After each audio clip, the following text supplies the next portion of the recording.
Hello दोस्तों, नमस्कार, सुस्वागतम, वेलकम, राधे राधे, जय श्री कृष्णा, जय श्री श्याम, जय सांवरिया सेठ की। क्या हाल चाल है भाई? एकदम बढ़िया है सर। जिसका बेसब्री से इंतजार था सर, नर्सिंग। और नर्सिंग में राजस्थान में काफी सारी वैकेंसी आने की उम्मीद थी, पर उतनी वैकेंसी अभी तक नहीं आई है। और इस बात की पूरी उम्मीद है कि वैकेंसी इंक्रीज होने वाली है।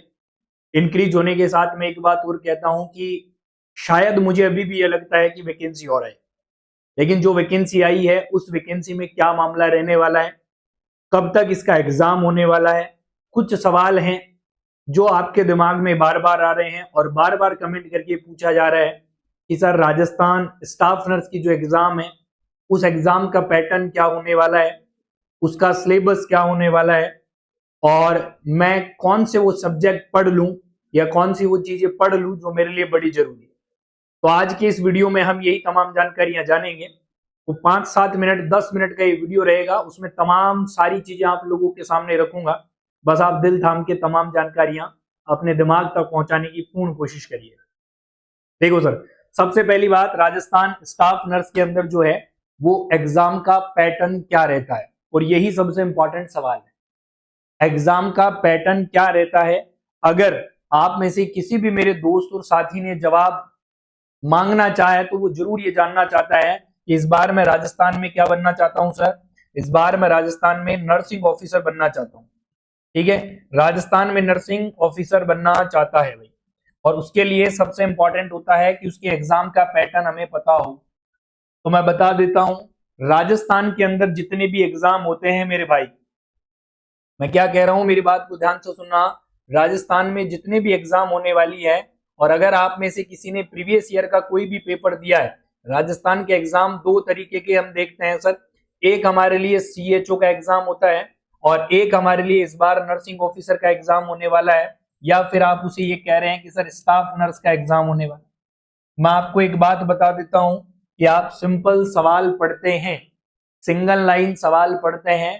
प्लीज प्लीज प्लीज अपने आप को थोड़ा सा अपडेट करना शुरू करिएगा, क्योंकि यहाँ पे जो एग्जाम का पैटर्न है, यहाँ पर जो एग्जाम का पैटर्न है बॉस, वो एग्जाम का पैटर्न क्या रहेगा, तो आप लोगों को बताना चाहता हूं कि सर सबसे इंपॉर्टेंट सवाल ये होता है। यहाँ पर आते हैं सेलेक्ट ऑल दैट अप्लाई। क्या आते हैं? सेलेक्ट ऑल दैट अप्लाई का मतलब क्या होगा सर? इसका मतलब, इसे कहता हूं मेरी भाषा में साटा क्वेश्चन। साटा क्वेश्चन का मतलब है एक ही सवाल में चार ऑप्शन आते हैं सर। बिल्कुल सही बात है, ये क्या नई बात है? अरे एक सवाल में चार ऑप्शन आते हैं, चार में एक एक, मतलब एक सवाल में चार सवाल पूछता है वो। समझ में आ गई? वो चार ऑप्शन देता है और कहता है सेलेक्ट ऑल दैट अप्लाई। मतलब इनमें से कोई तीन चार ऑप्शन सही है, एक आधा गलत है, या एक आधा गलत है बाकी सही है। इस प्रकार का सवाल उसे बोलते हैं select all that apply. Important ध्यान रखना भैया जी, इन सवालों की आपको प्रैक्टिस करना शुरू कर देनी है। मैं फिर से आपको बता देता हूं पहली और विशेष बात। दूसरा एग्जाम का पैटर्न क्या रहता है सर? दूसरा एग्जाम का पैटर्न होता है, सारे सवाल यहां पर होते हैं क्रॉस मैचिंग सवाल। कैसे सवाल होंगे सर? Cross matching. ए को बी से मिलाओ, बी को डी से, डी को ए से, ए को डी से, ये मिलान खा जाते हैं सर। ये मिलान खा जाते हैं, और मिलन मिलन की बात में मिलन मिलन का साथ हो जाता है।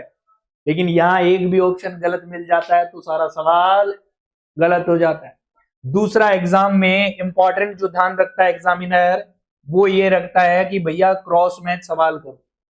अगर आपके पेपर में, मैं आपको कहानी बता दूं थोड़ी सी, अगर आपके पेपर में टोटल सवालों की संख्या 100 है, तो मैं आपसे कहना चाहता हूं सेलेक्ट ऑल दैट अप्लाई वाले सवाल होंगे 30।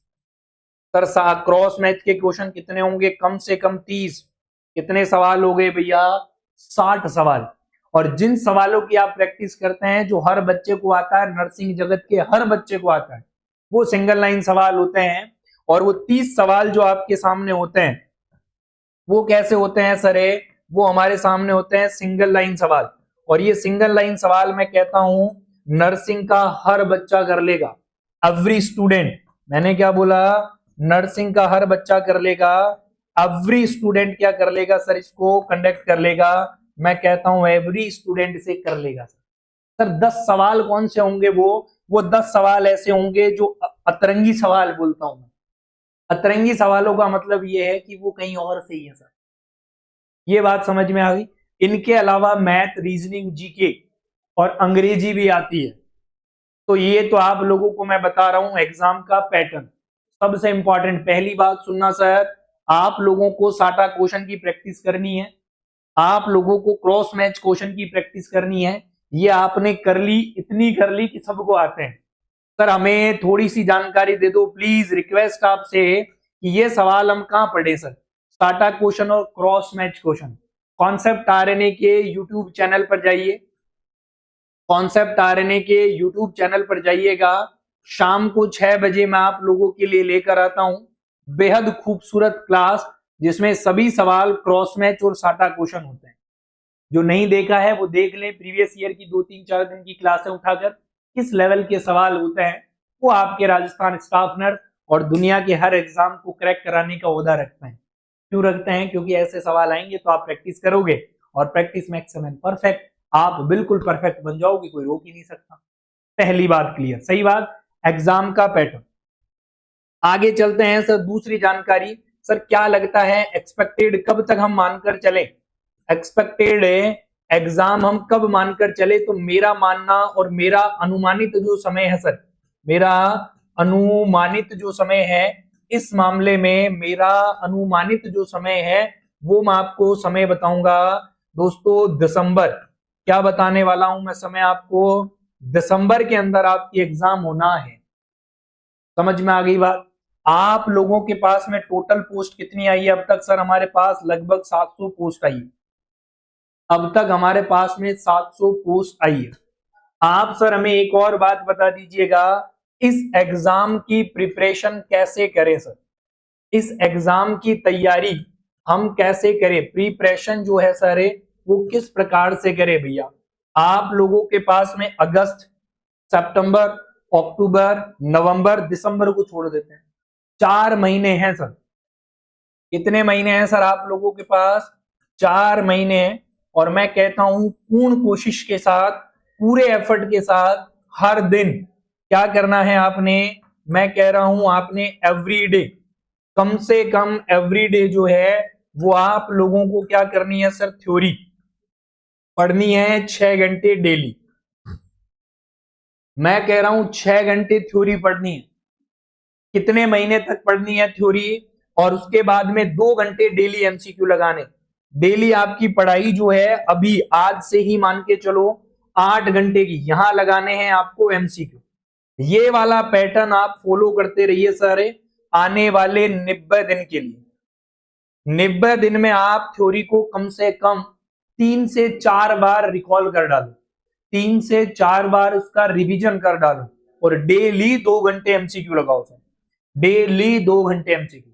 बचा सर आपके पास 1 महीना होगा, 90 दिन चले गए, बचा हुआ 1 महीना, 3 महीने गए, तो जो आपके पास में लास्ट 1 मंथ होगा सर, लास्ट 1 मंथ होगा, उसके अंदर जो है वो मैं आप लोगों के लिए मॉक टेस्ट तो लेकर ही आऊंगा, टेंशन की बात ही नहीं है। मॉक टेस्ट के साथ लाइव टेस्ट लेकर ही आऊंगा, टेंशन की बात ही नहीं है। लेकिन इसके अलावा आप लोगों को क्या करना है? पर्सनल मेरी सलाह ये होगी कि डेली आप लोगों को जो है 500 सवाल, 500 एमसीक्यू लगा।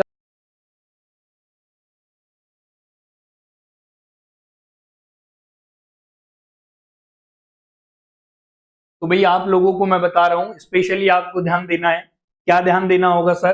कि यहां पर हमें डेली के डेली जो है उसके बाद में मॉक टेस्ट, लाइव टेस्ट तो मिलेंगे ही मिलेंगे।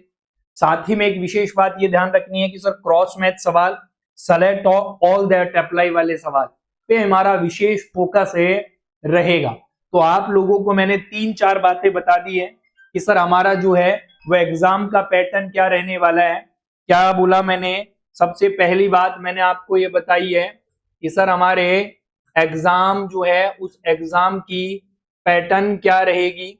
दूसरी बात मैंने ये बताया कि एग्जाम पैटर्न के बाद जो है वो हमारा स्पेशल एक्सपेक्टेड जो एग्जाम की डेट आनी है, एक्सपेक्टेड एग्जाम की जो डेट हमारे सामने होगी सर वो डेट क्या हो सकती है। तीसरी बात हमने ये बताई exam pattern, expected date exam की। नेक्स्ट मैं आपको बताऊंगा अगले सेशन में कि यहाँ पर जो है इसका सिलेबस क्या रहने वाला है, अभी नहीं, इसका सिलेबस क्या रहने वाला है। और फिर मैंने बताया आपको कि 4 महीने में रहे हमारे पास, 4 महीने में किस तरीके से 90 दिन में हमको थ्योरी और एमसीक्यू लगाने हैं, और बचे लास्ट 1 महीने में, बचे 30 दिन में हमें केवल और केवल क्या लगाने हैं सर, एमसीक्यू लगाने। तो स्टाफ नर्स का एग्जाम पैटर्न सबसे इंपॉर्टेंट है, क्योंकि सारे एग्जाम की तरह ये वाला एग्जाम नहीं होने वाला है, ये बात दिमाग में डाल लेना सर, ठीक है। तो भैया उम्मीद है कि आपको 2 3 4 बातें मैंने सिखाई है जो आपके एग्जाम के लिए बड़ी जरूरी है सर, है ना, बड़ी जरूरी है। तो एक विशेष कहानी है, ये भी है कि आप जो है शाम 6 बजे वाली क्लास देखना शुरू करें अगर राजस्थान नर्सिंग ऑफिसर की तैयारी में है। उम्मीद आपको जानकारी समझ में आई होगी। अभी के लिए इतना ही, thank you so much, bye bye, take care, have a good day. अगर वीडियो पसंद आया तो लाइक और शेयर करना बिल्कुल मत भूलिएगा। Thank you so much.